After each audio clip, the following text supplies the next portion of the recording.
Hello, welcome to this installment of Secure Your Fortress with the Cyber Defense team.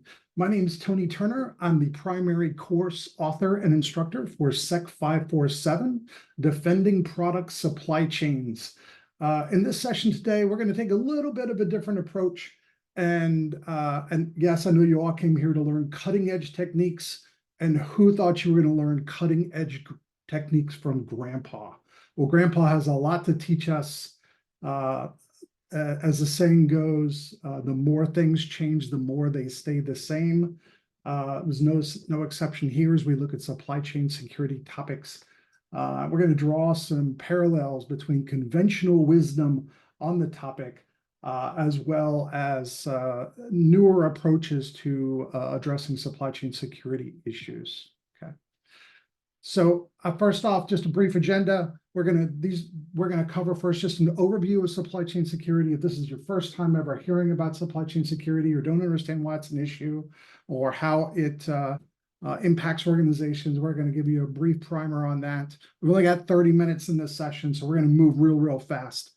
I'm going to give you a little bit of background on my grandpa, an amazing man who hopefully you'll get to learn a little bit more of as we go through this. But don't worry, there's not going to be a test on my grandpa at the end of this. We're going to cover kind of 8 life lessons, common sayings that he said to me when I was a kid, and kind of corollaries that I brought forward into a supply chain world. We're going to wrap this up. It's like, okay, what does all this mean? And how do we take all of this from here? Okay. So first off, what is the supply chain? What do we mean when we say the supply chain? It means different things to different people.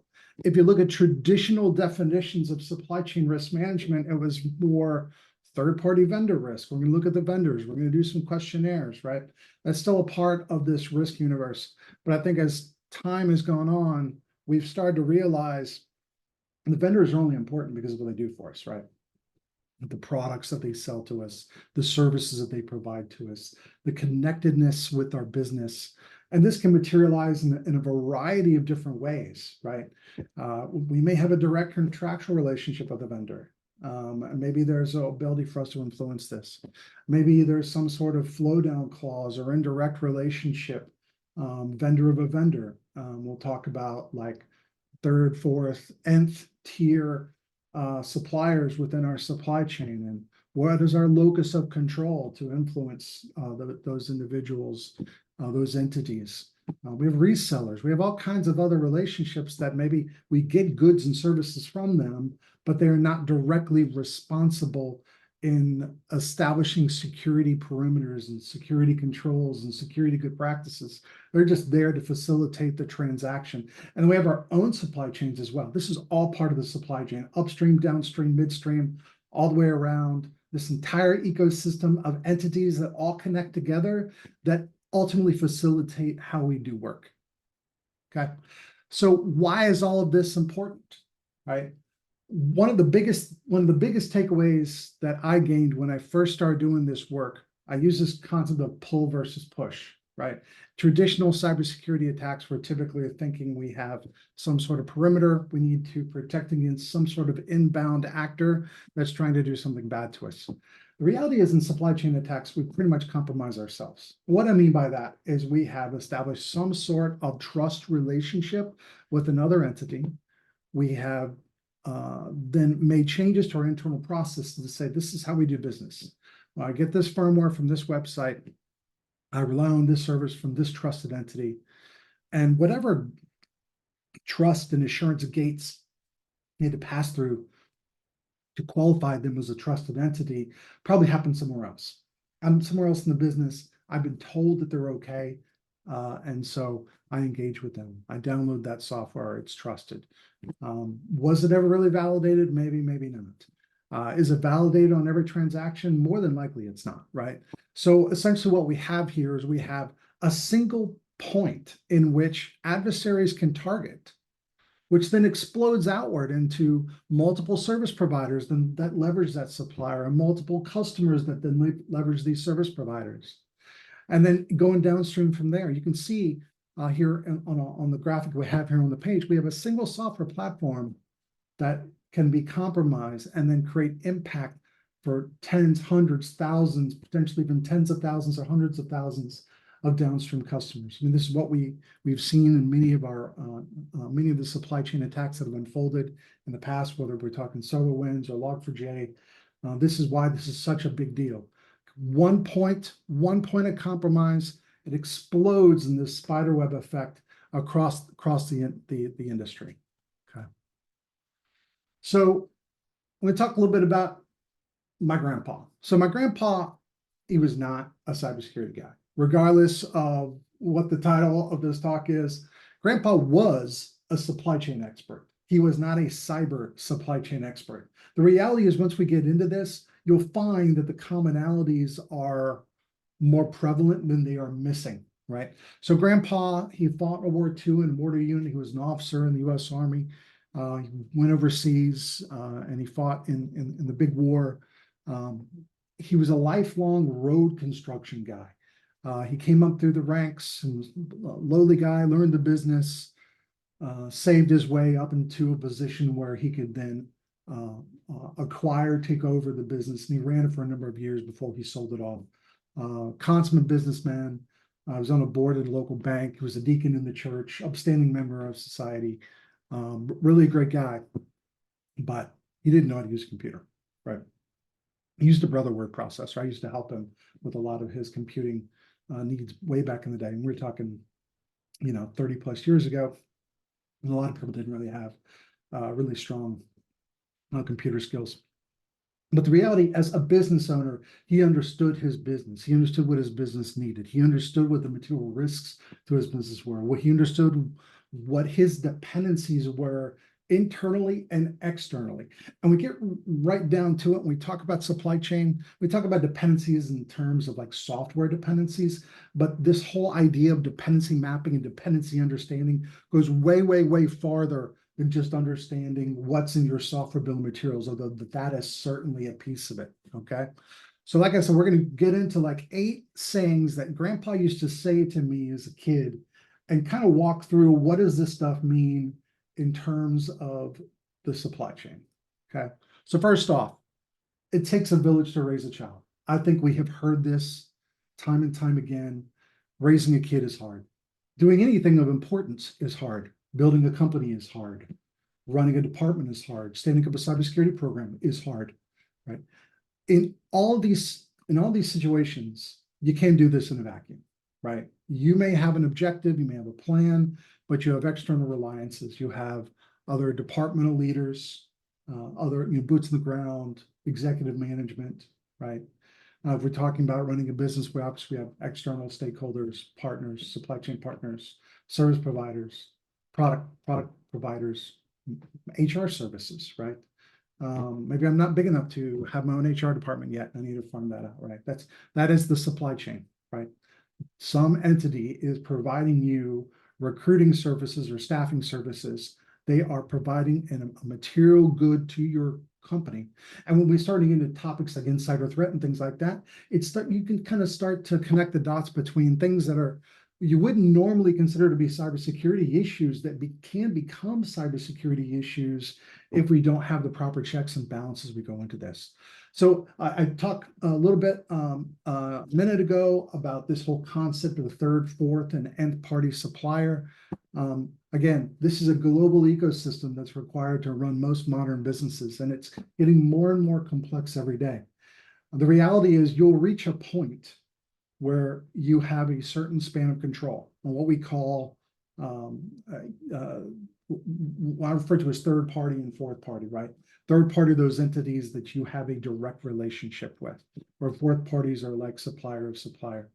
And what you see in this kind of green circle in the middle of your screen here is that span of control. These are the entities that I can directly influence through contracts, right? And that's typically how we can influence our supply chains, is through these contractual relationships and tie financial penalties. This is how we motivate organizations to support us and do what we want to do.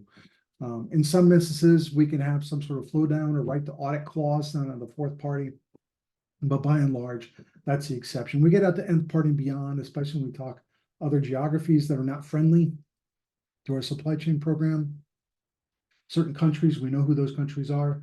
That may not necessarily participate in our due diligence processes. You really don't have a lot you can do with those folks other than to bring your controls inward and erect barriers or control gates in between those end parties you can't control and what you can control, which is your core infrastructure, right? Your core infrastructure, your services, what you're providing to your downstream customers, right? So through additional assurance activities, right? All right, so the next up, a stitch in time saves 9. And what Grandpa really meant when he said a stitch in time saves 9 is if we are proactive today and we're smart about where we focus our time and energy, it's going to save us a lot of time later, right? And supply chain risk management at its core is a scalability problem, right?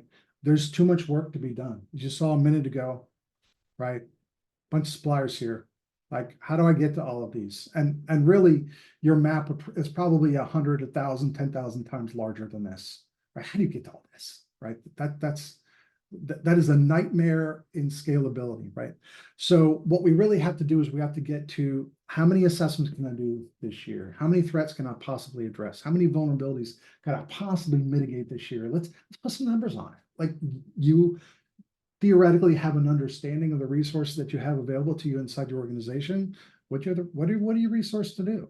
Right? It may be a different answer for company A versus company B.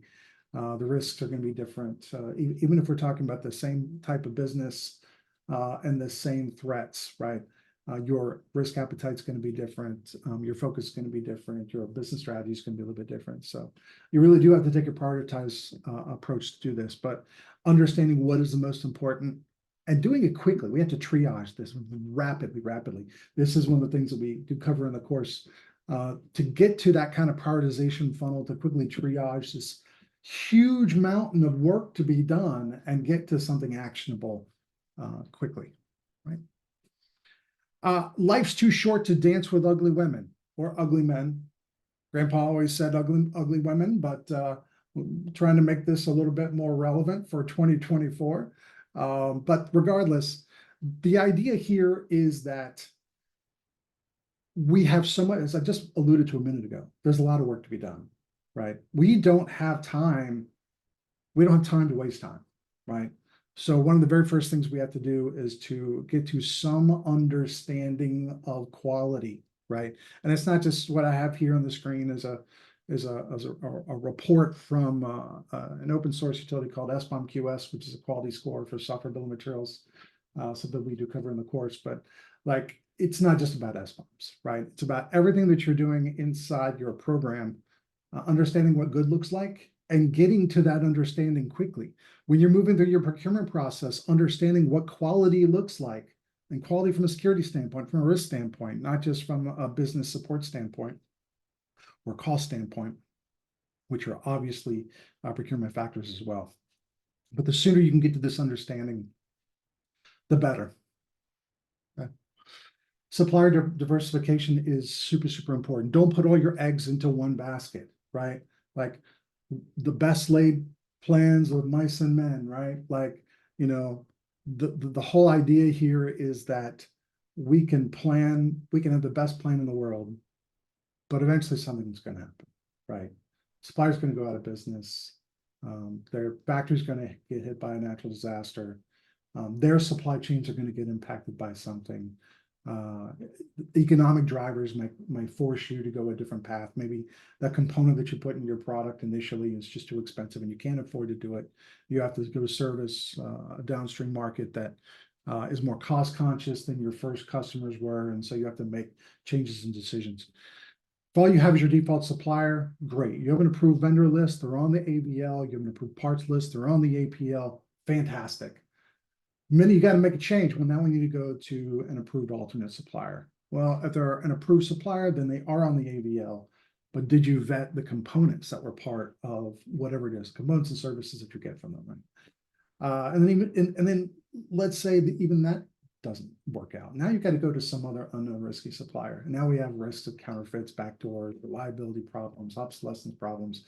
If you haven't done this work on the front end, if you don't understand like what my options are when we need to make changes because there are component shortages or there are other supply chain problems, you're going to be in for a rude awakening on down the road. Okay. Innovation, you can't make an omelet without breaking eggs. Part of innovation is just understanding what you have, right? Transparency is a key part of that. I wrote a book called Software Transparency that was all about like software supply chain related topics, right? But we're not just talking about software transparency. We're really talking about here, and when I say transparency, from my personal standpoint, we talk a lot about trust, right? How do we establish trust? In my opinion, the surest way to establish trust with anyone is through transparency, right? You open up your kimono a little bit and you say, this is who we are, this is what we have, this is what we're all about. We're going to invite you to share with us as well, right? We're going to establish that trust through transparency, right? But in addition to that trust, that transparency also gives us insights into what we're doing. What are our critical functions? Why are they important? What is my process? How do I buy things? How do I build things? How do my suppliers build things, right? All of that gives us better insights into innovation and ultimately taking risks, because that's how we're going to grow our business. We're going to grow our business through taking risks, but they need to be calculated risks. They need to be risks that are driven based off of data and good decision making. If I don't know what's inside the sausage, it's really hard to make a good decision about the sausage factory. Keep your friends close and your enemies closer. I'm sure we've all heard this before. It's been parroted in a gazillion Hollywood movies. This is really all about situational awareness, right? Why do we want to keep our enemies close? Because we think that they might wish us harm, and we want to get some forewarning that this is going to be a problem for us, right? But it's not just, it's competitors. Like, we want to keep an eye on the competitors. What are competitors doing? Do I need to make a shift? Are there changes in market conditions? Is there going to be a surge in pricing in a rare earth material that I need for one of the components that goes into my supply chain? If so, maybe I need to buy up a bunch of those components before the price changes occur, right? I need to be watching for cyber threats. I need to gain a situational awareness of all these things. And that means that there's a lot of data that comes into my supply chain program, right? It's another reason why a lot of people like to leverage things like open source intelligence and security scoring types of solutions, which can sometimes create a lot of noise, but it is valuable intel to bring into your process as long as you have a mechanism for triaging and treating that intelligence in an effective way. An ounce of prevention is worth a pound of cure. Okay. Now, this one has a lot of corollaries to which you may have heard of described as shift left, right? And what that means is when we think about the development life cycle from left to right, right? Design, build, test, right? Or even within the development process itself, is what we have shown here on the screen, which is really akin to the SALSA provenance attestation threat model, where they look at source, dependency, package, build, and deploy as the most likely places where we're going to see some sort of threat actor do something bad, right? And if we look at that as kind of a linear flow, and let's be clear, where your dependencies come in is not always between source and package or source and build. But the point is, these are places where adversaries can influence our process, right? And so the further upstream that we can start to bring in some security controls, the sooner we gain visibility into things. If you're only looking things at the very end after you've already deployed the system, and you're looking at impact and you're trying to kind of back trace where things were before, you may not have sufficient information to actually answer those questions. You may not have the opportunity to interrupt the attacker before impact is felt. Certainly response is an important part of this. Prevention is not. Not the only thing that we need to be focused on, but certainly focusing on preventative measures and especially repeatable and continuously assured preventable measures will pay off in the long run in really, really major ways. Okay. Measure twice, cut once. Okay. Now, my granddad and we did a lot of carpentry together. So I heard this all the time. We built a sailboat together. We built part of a log cabin together. Furniture, like pretty much everything that broke in the house. Granddad and I were down in the basement, down in his workshop, fixing it, right? So I heard this a lot. Now, granted, we're not talking about carpentry here, but what we are talking about is gaining assurance that we're doing the right things all throughout our process. And when we start talking about verification, continuous verification, and the role of attestations as it play out in the supply chain, an attestation is just a statement of fact. And ideally, a verifiable statement of fact, something that we can reinforce through automation that doesn't change regardless of whether Bob did it or Judy did it, right? These are processes that ideally cannot be influenced by a human. And we can rely on and say, okay, I had so many build operations, they all passed or they didn't. Then I had certain test functions. I might have had some sort of linter that I ran things through. I may have had some sort of vulnerability checking process that I passed my build through before I passed it and then allowed that job to then be deployed out, right? So this kind of automation is important to bring into it. You don't need to be there with a ruler checking it twice, right? But you definitely want to make sure that we have automation in the right places because, again, as I told you, this is a scalability problem. And trust me, you do not have the manpower to do this with humans. You just don't. Not at the speed of modern DevOps. So how do we bring all this together, right? So we talked about a lot of different issues here, right? And when I kind of break it down into like the overarching management level of grandpa's guidance, the supplier wisdom and the product level wisdom. My granddad didn't think like that, but you see a lot of these things unfold as overarching management and governance layer things. Now, they can certainly exist at lower levels, right? We need to have holistic visibility at the product and supplier level as well. We need to have some awareness of other external product risks that are maybe not part of our supply chain management program, but are other things like vulnerability incident response and product security incident response coordination, right? But if we look at this kind of outward, at the big picture, looking at this from a management standpoint, there's a lot of important preparatory activities that we want to be looking at as we start to build out our program. And then we like laser in a little bit on the supplier itself, what the suppliers do for us, right? And then understanding topics like supplier diversification and getting quality assurance to make sure that our suppliers are meeting our objectives. The other thing we didn't talk about too much here that's also really, really important when we start talking about the supplier conversation is the contractual pieces of this, right? Because that's what we're ultimately going to hold our supplier accountable to, right? But a lot of those risks should come from that initial management, governance, and strategy approach. Understand which controls are most important to hold your suppliers accountable to. And ultimately, the product and continuous verification. Build versus buy, it doesn't matter. Ultimately, once you have installed that product or that service, once it's in your environment, it's your risk. You don't get to hot potato it back to the supplier once you've accepted it. Clearly, the supplier has the onus of delivering you secure products and secure services. But ultimately, what it's going to come down to is what's in that contract, right? What are they accountable for? Are they accountable for meeting some sort of security bar? Yes or no, right? And ultimately, that contract is going to align that. Okay. So where do we go from here, right? So first off, these are not disconnected processes. This is all part of this holistic supply chain risk management approach. This is a continuous cycle.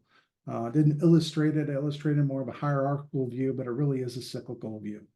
And you probably have multiple stakeholders inside your organization that have a piece to play here, right? So you have your cyber folks, you have architecture, IT ops, your supply chain and procurement people, your compliance people, legal, communications, like all these people have a role to play. I mean, when you think about it, everyone in your organization is buying stuff, and your organization is probably selling a bunch of stuff too, right? Buying, selling. These are all supply chain activities, whether upstream or downstream. And there's so many different stakeholders that are involved in this. We have to figure out where are the choke points, right? Where are the places where we can apply rigor, apply control? How do we build culture? How do we push this through policy and process? This is not a technology-centered problem. Yes, technology is a piece of this, but the people and processes that the people employ in their day-to-day life of buying and selling things is kind of foundational to everything you do in your supply chain risk management journey, right? Again, transparency is at the core of trust. I cannot overstate this. It is absolutely foundational to everything that we do here. And we have to have the systems in place to facilitate all of this. When I say systems, I'm not talking servers, right? Or groupings of servers. If you prefer the logical grouping of servers is a system definition of system. What I mean by system is you need to have a process, right? You need to have a mechanism. And that mechanism is probably a combination of people, process, and technology. Yes, the servers, but also the people in the process, the governance, the executive buy-in, the support of the business and everybody to execute this. Because if you're trying to run this completely out of your cybersecurity program, you're going to fail. You just are going to fail. You absolutely have to have the support of the business in order to execute a program like this. Now, I've talked about quite a few different things here. We cover all this and much, much more in SEC 547, Defending Product Supply Chains. On day one, it's really a foray into vendors and vendor risk and product. And we start to get into product lifecycle. We get into things like foreign ownership, control and influence, and adversarial and nation state risks. We get into regulatory, we get into compliance frameworks and so on and so forth, as well as OSINT and some other technical concepts around this. Day two, we get more into like hardware risks, counterfeit, even get into like how to build your own hardware teardown lab and start to understand what's in the hardware and where the risks are. And then cover a deep dive into software building materials, how to produce them, how to work with them, some open source tools that you can use to do this work today, as well as getting into some conversation around software level threats, so you can get a better understanding of the software supply chain and the software threats. There's several key examples that we use from industry, including SolarWinds, PHP, and some others. We get into some supply chain attestation frameworks. As I mentioned, we do cover SALSA and cover OWASP, CBS, and a bunch of other stuff. And then on day three, we really dive deep into attestations. And there's a bunch of different kinds of attestations that we cover in the course, including binary attestations, source and build attestations, and even runtime attestations as we move through all this. And then close everything out with a section on vulnerability management or product security incident response teams. So vulnerability response winds up being a key use case that we cover. And we close out the course on the last day with the capstone exercise where you will engage in a collaborative PSERT style investigation of a supply chain security vulnerability issue. That's all I had for today. I appreciate you giving me 30 minutes of your time today so I can go through and cover some of this. Thanks for coming and being a part of our summit here. And until next time, this is me signing off.